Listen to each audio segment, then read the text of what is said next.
believe what you can show, or just believe from what you know? What make a book holy if God never wrote it? Imagine God was just misquoted. If God was...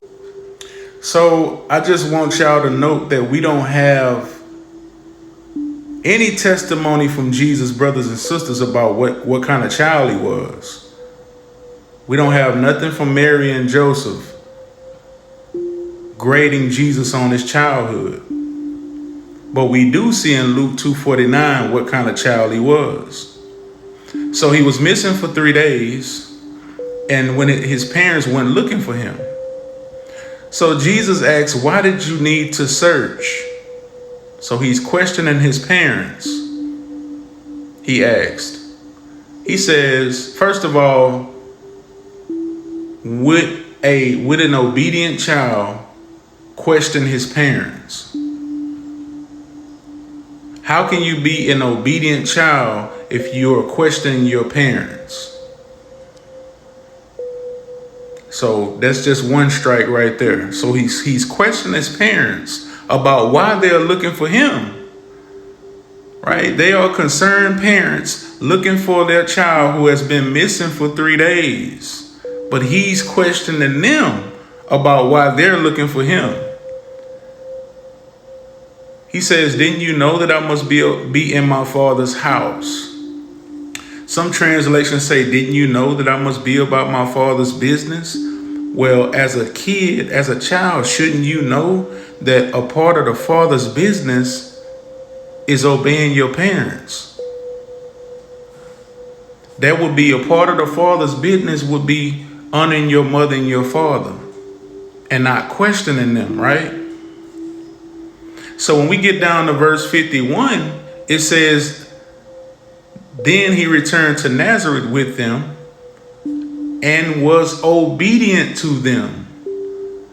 So if it says that Jesus was not obedient to his parents until he returned with them, then he had to be disobedient when he went off to himself and he was lost and they had to find him. The Bible says that Jesus was not obedient to his parents until he returned with his parents. It says, let me read it for you again. Then he returned to Nazareth with them. So when he wasn't with them, he had to be disobedient. That's the only way that he can return with them and become obedient or become subject. Some translations say, and he became subject to them. So he wasn't obedient to them when he was lost and he went out by himself. It says, and his mother stored all these things in her heart.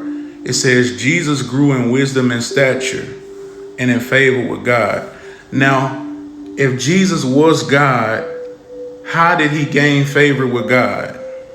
Why would Jesus, who was perfect, if people say that Jesus is perfect, why would he need favor with God? How can he gain favor with God if he was already perfect? If he was God, why would he need favor from God? How did he gain favor from God if he was perfect already? If he was innocent, if he was sinless, why would he need to gain favor from God? And why would he need to grow in wisdom if he's God? And God is an all-wise God. Why would he need to grow in wisdom? Why would he need to learn anything? If Jesus already knew all things, as Peter said, Lord, you know all things. Well, why did Jesus need to grow in wisdom if he knew everything? So it's just something to think about. It's all the fact that it was all cap when they made you another you and it was all caps. Is it all fact or is it all cap?